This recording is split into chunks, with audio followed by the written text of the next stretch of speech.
Prince Leo sat in the grand hall, surrounded by the heavy silence that filled the castle. It had only been a few days since his father, King Maximilian, had passed away suddenly.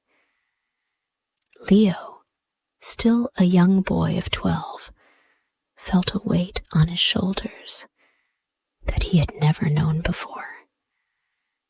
The halls of the castle, once filled with laughter and music, now felt cold and empty.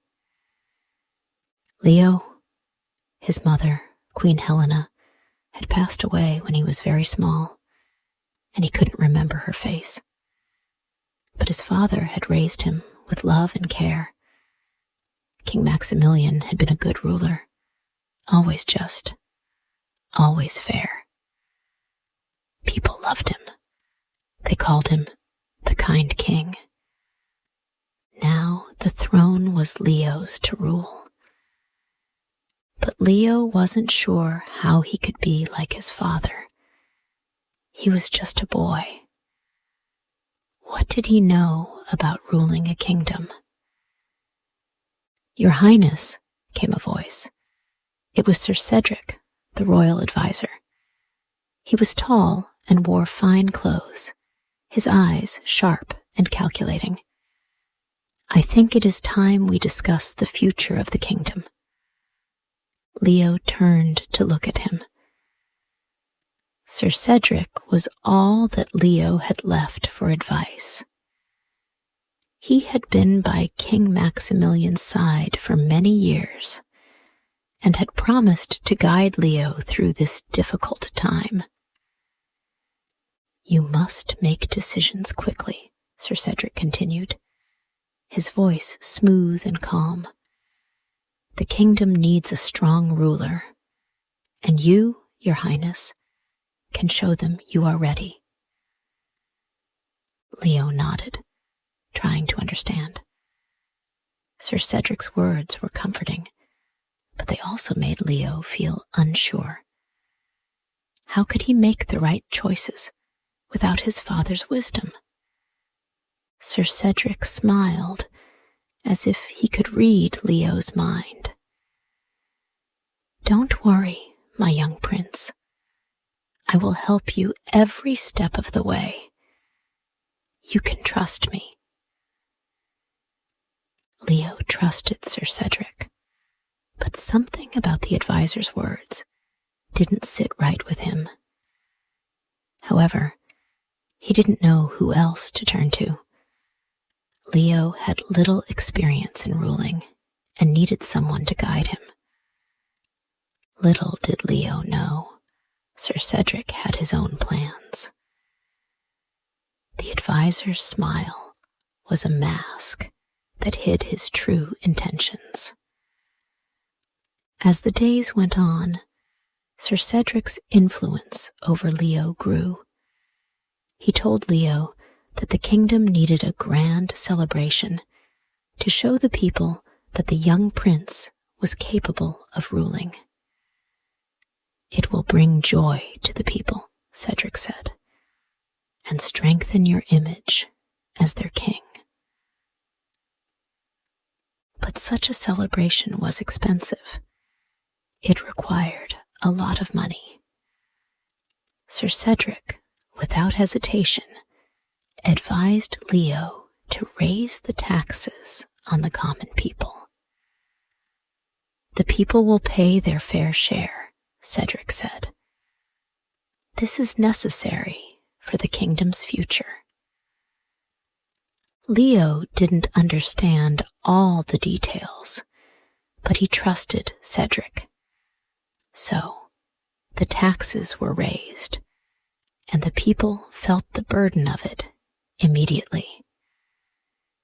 In the villages, people began to grumble. They could barely afford food and clothing, and now they had to give more of their money to the crown. Farmers, blacksmiths, and carpenters all struggled. Ella, a young apprentice carpenter from a small village, on the edge of the kingdom, could feel the pressure. Ella was strong and smart for her age.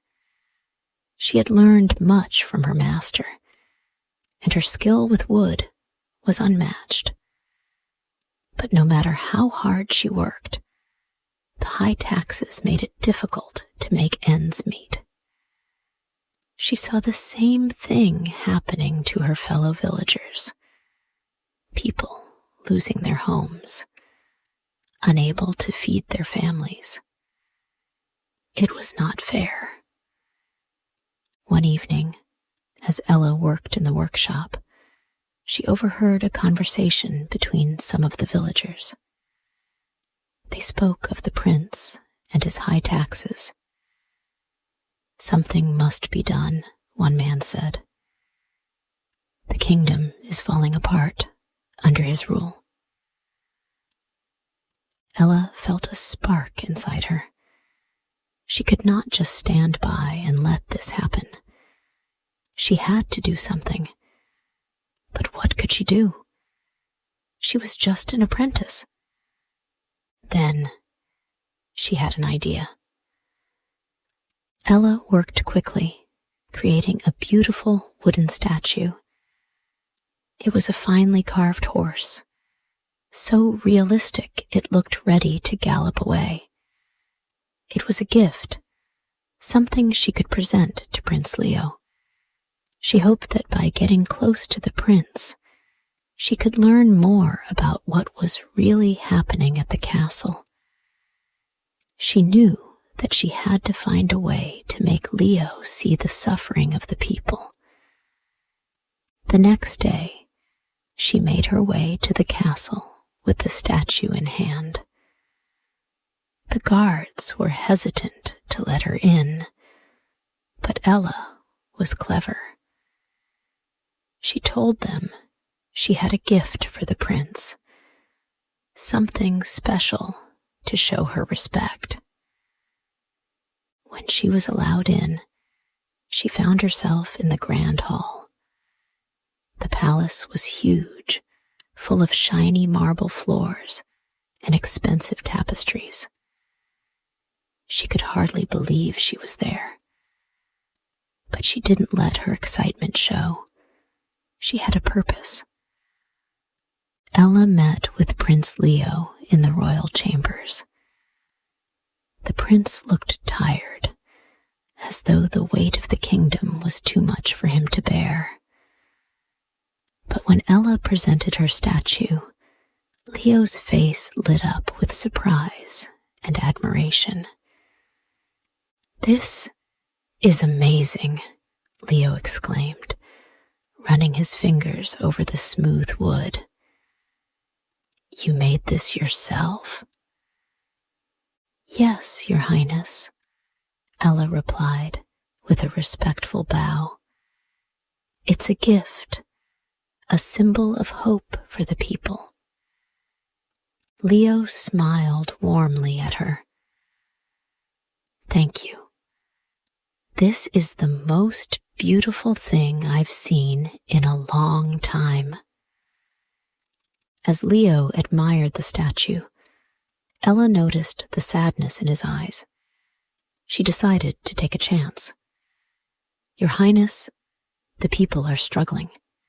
The taxes are too high. They can't afford to live." Leo's face fell. He had heard whispers of unrest, but he hadn't fully understood. "What can we do?" he asked. Ella smiled softly, as if she had been waiting for this moment. "Maybe we can find a way to show the people that you care without draining their pockets." Leo and Ella met many times after that first meeting. She would come to the palace to work on her statue and share her thoughts about how the kingdom could improve. Over time, they became friends. Leo admired Ella's courage and intelligence. She didn't speak with fancy words or try to impress him with titles. She just told the truth. Ella, for her part, began to see the prince in a new light. She had heard rumors about how young and inexperienced Leo was, but she could see that he was trying his best. He was just a boy who had inherited a kingdom and didn't know how to rule it. One day, Leo asked Ella to join him for a walk outside the palace. "I want to see the kingdom through your eyes," he said. "I want to understand what the people are going through." Together, they left the palace and walked through the village. The streets were dusty, and the houses were small. People looked at Leo with both fear and hope. Ella showed him where the farmers worked, where the blacksmiths struggled to make ends meet, and where the children played with no shoes on their feet. Leo's heart sank as he saw the poverty. "I didn't know it was like this," he said softly. "I want to help them, but I don't know how." Ella smiled gently. "You already have the power to make things better, but you must be brave and stand up to those who take advantage of the people." Leo nodded, understanding more than he ever had before. He wasn't just a prince, he was a leader, and it was time for him to lead. As Leo and Ella continued to meet in secret, a plan began to form in their minds. They had seen the pain of the people, and they knew something had to change. But what could they do? Leo, though kind, was still young and inexperienced, and Ella, despite her cleverness, was just an apprentice. One evening, while walking through the village, Ella overheard a conversation among a group of villagers. They were talking about a loan that the kingdom had taken from Baroness Grimwald, a wealthy and powerful noblewoman. Ella listened carefully. The villagers spoke in hushed tones, afraid of being overheard. "The Baroness is getting impatient," one man said. "If the prince cannot repay her loan, she will take the throne for herself." "She's already greedy," another woman added. "If she gets the throne, she'll tax us all into the ground." Ella's heart raced as she realized how dangerous the situation was. Not only was the kingdom in trouble because of Cedric's high taxes, but now Baroness Grimwald was scheming to take control. If she succeeded, the people would suffer even more. Ella knew she had to tell Leo, but how could she get close enough without raising suspicion? She thought of a plan. The next day, she went to the palace with another wooden sculpture, a large, detailed carving of a horse and rider. She presented it to Leo, just as she had done with the first one. Leo was happy to see her and asked about the carving. "This is beautiful, Ella," he said, admiring the intricate details. "You're truly talented." "Thank you, Your Highness," Ella replied, "but I have something important to share with you today." Leo listened as Ella told him what she had overheard in the village. She explained how the people were suffering, how Baroness Grimwald was pushing for more control, and how Sir Cedric was making things worse by draining the kingdom's resources for his own luxury. Leo's face grew serious. I had no idea. I thought I was doing what was best for the kingdom. But it's clear now that I've been misled. He looked at Ella with newfound respect. You're right. We need to do something before it's too late. Together, they made a plan. They would not let Baroness Grimwald take control, nor would they allow Cedric's greed to destroy the kingdom. But they would need the support of the people. Leo couldn't do it alone, not without understanding their struggles. He needed to show them that he was on their side. As the days passed, Leo's frustration grew. He spent long hours in the palace, trying to make decisions. But Sir Cedric was always there, advising him in ways that seemed to make sense, but always ended in the same place. More taxes for the people, and more money for Cedric's lavish lifestyle. One afternoon, Leo found himself sitting alone in the royal chambers. He looked out the window at the castle walls, feeling trapped. He longed to be outside, to feel free, even if just for a short time. That's when he remembered Ella. She had shown him the village, the heart of the kingdom. He wanted to see it again, to truly understand. But how could he escape without Cedric knowing? The royal advisors were always watching him. Ella's words echoed in his mind. You already have the power to make things better, but you must be brave. Leo made a decision. He would sneak out of the palace and join Ella.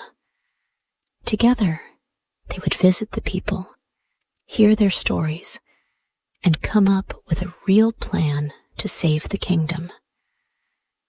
That night, Leo waited until the palace was quiet.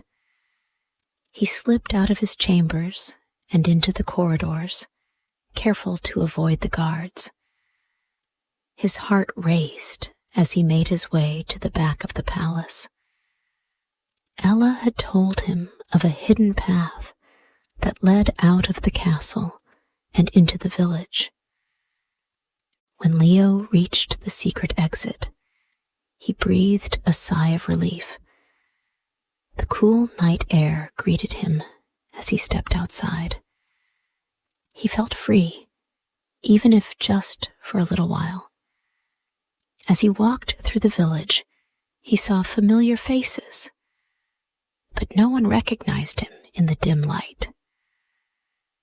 Ella was waiting for him near the village square.